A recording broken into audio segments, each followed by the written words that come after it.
niya po yung kanyang resignation. What can you say about the timing as well as ano pong mangyayari sa ethics complaint against him? Actually, hinihintay ho namin hanggang 12 midnight.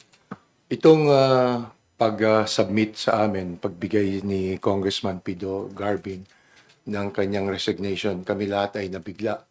Sapagkat ang usapan nga, kausap natin yung chair ng ethics, na by tomorrow ay address na ng kanyang committee.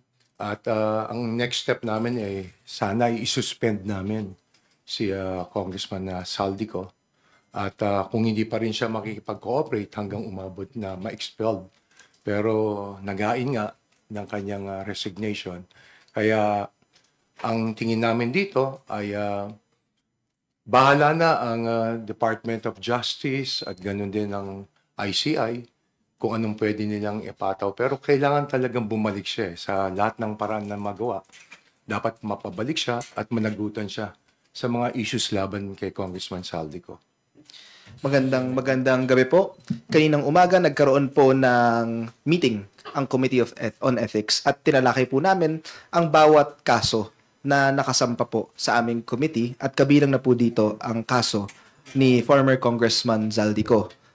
Kanina po nagkaroon po kami ng initial discussion at tulad ng nasabi po ni Speaker, handa po yung komite. Inaabangan po namin ang kanyang response by 12 a.m. midnight. And kanina po, naka-receive po kami ng letter kung saan ipinapahatid niya ang kanyang resignation. Mariz Umali po, GMA News, GMA Integrated News. Kung pwede po bang malaman kung ano exactly yung mangyayari dun sa mga ethics complaints laban kay Congressman Zaldico dahil nga po ngayong nag-resign na siya, magpapatuloy pa rin po ba ito? You mentioned, Kong, kanina, Speaker, that it will all depend on the Department of Justice already or the ICI. Ibig sabihin po ba nito, wala nang hold ang Committee on Ethics sa kanya? Yeah, since nag-resign na si Congressman Saldico, wala nang karapatan ang Kongreso para maimbitahan siya at maanyayan para umattend sa Committee ng Ethics. Yes.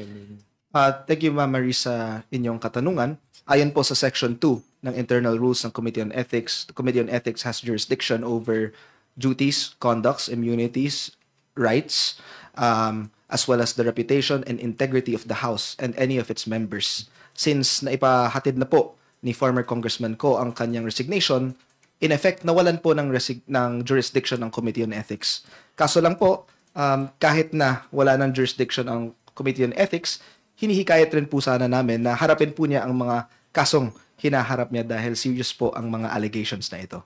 Wala pa po ni isa sa inyo na nakausap siya even over the phone, where he is, his whereabouts? Wala po. Wala. But you've tried to connect to him? Sinubukan namin through Congressman Pido Garbin na kung maaari makipag-communicate sa amin at malaman namin kasi nagbigay siya ng mga sulat sa amin na sinasabi niya na may mga medical reason na kung bakit hindi siya makauwi. Ang in-applyan niyang leave sa Secretary Gen ay personal leave, hindi naka-specified on medical leave. Kaya hinihiling din namin, sana supportahan niya yung sinasabi niyang medical reason na kung bakit hindi siya makauwi. Sana man lang nagbigay ng medical certificate or ganon. Walang kaming nakikita na ganon. Kaya naman kaya binigyan namin siya talaga ng deadline na kailangan umuwi siya by all means itong September 29. So, Speaker, as far as you're concerned, and for the record, hindi natin alam kung nandito na siya sa Pilipinas o nasa ibang bansa pa siya at this point as we speak. Yes, tama ka dyan. Kung nandito na sa bansa o hindi.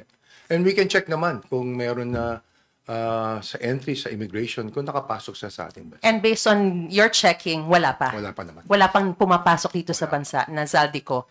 And Speaker, sorry, dagdag ko na lang din po. Kailangan po bang i-manifest at formal na tanggapin ng plenaryo yung resignation ni Congressman Zaldico bago ito maging epektibo? And paano po pipiliin? Can you just walk us through the process kung paano pipiliin at kailan itatalaga yung magiging kapalit ni Congressman Ko, lalo na bilang dating chairman ng makapangyarihang Committee on Appropriations? kung itatalaga tungkol sa chairmanship ng appropriation, alam naman natin na meron tayong bagong chairperson ng committee ng appropriation, si Congresswoman Mika Swansing. Pero as far as kung mapapalitan ba siya, kasi party list, ako Bicol party list, yung kanyang, wala pang napapag-usapan tungkol dyan. Pero kailangan po bang tanggapin sa plenaryo o hindi na? I think i-manifest sa tingin ko. Ano tingin mo dyan, Pong? Maraming salamat, Marie, sa inyong katanungan. Of course, ayoko pong pangunahin ang members ng House kung sino po ang papalit kay former Congressman Zaldico. And at the same time po, Ma'am Maris, naniniwala rin po ako na ngayon nasa kalagitnaan po tayo ng budget deliberation. At para sa akin lang po, mas malaking priority ang pagpasa po at ang pagtutok sa ating budget process. But eventually, naniniwala po ako na kung magkakaroon man sana ng kapalit si former Congressman Zaldico, sana mabigyan po tayo ng member ng House na tutugunan ang kanyang trabaho ng maigi. In terms of the question whether it has to be manifested in the plenary, hindi na po ba kailangan o when he already submitted his resignation, it's as good as that? Ganun na po yun. As katulad nga ng sinabi ni Congressman JC Abalos, ngayon ang priority ng ating ng Congress ay maipasa ang malinis na budget para ito ay maidala na natin sa Senado at pag-uusapan pa ng House leadership kung ano ang magiging pasya tungkol dito sa development sa pag-resign ni Congressman Zaldico. Sir, Sir Gabriel Lalo po from Inquirer. Sir, just to clarify, you have accepted the resignation, sir? Yes, tinanggap namin yung kanyang resignation. Kaya nga, kailangan mapag-usapan ng House leadership kung paano ma-address properly yung kanyang resignation. Sir, on a personal... Ay, sige. In addition po sa sagot po ng ating speaker, nakalagay rin po sa ating konstitusyon na pinagbabawal ang involuntary servitude. So kung meron po tayong member ng House na tingin po niya, ayaw na niya magsilbi bilang katawan ng Kongreso, wala pong pumipigil sa kanya sa paghintulot sa kanyang trabaho kung ayaw na niya.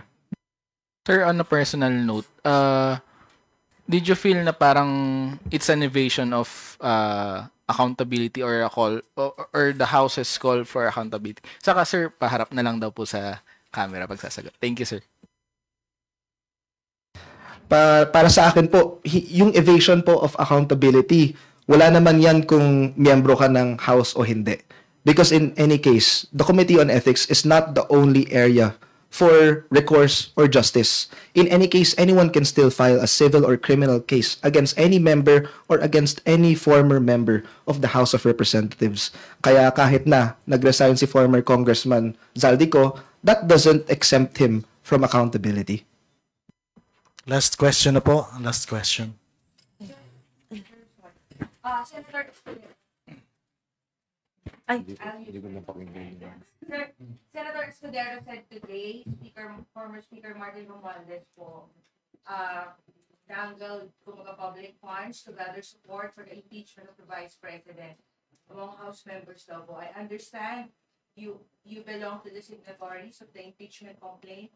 How do you respond to such accusation na nakakuha lang ng support yung impeachment because the former Speaker induced money?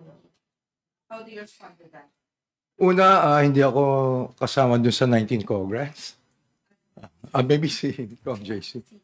Yes, paano niyo po ba linawan ang inyong katanungan po? Sabi po ni Senator Escudero, former Speaker Romualdez po, yung for later release funds, nakako daw po siya sa mga speakerman sa impeachment complaint laban kay Vice President Duterte. So, how do you respond to that as one of those who signed on the impeachment complaint? Sa lahat ng mga bagay na ginagawa po namin bilang isang mambabatas, meron pong presumption of regularity. And for the longest time, kami po dito sa House of Representatives, ginagalang po namin ang mga proseso nila sa upper chamber. So kami po in the House of Representatives, regardless kung ano po ang paratang sa amin or mas kasino sa aming mga miyembro, we will continue to be committed in what we do. And we would focus now on a more important matter, which is the budget process po. We want to ensure that for our budget sa parating na taon, sa 2026, tama po ang maipapasa po natin ditong mga bagay. At ang mga necessary amendments at kung magkakaroon po tayo ng mga reforms sa ating budget process, at least magkakaroon po tayo ng mga panukala tungkol dyan. So, nandun po yung focus namin at gusto po naming iwasan magbato ng mga baseless na akusasyon sa mga miyembro ng upper chamber. At yan po ang tinatawag natin na parliamentary courtesy. Maraming salamat po sa pagdalo sa press con na ito. Thank you. Thank you.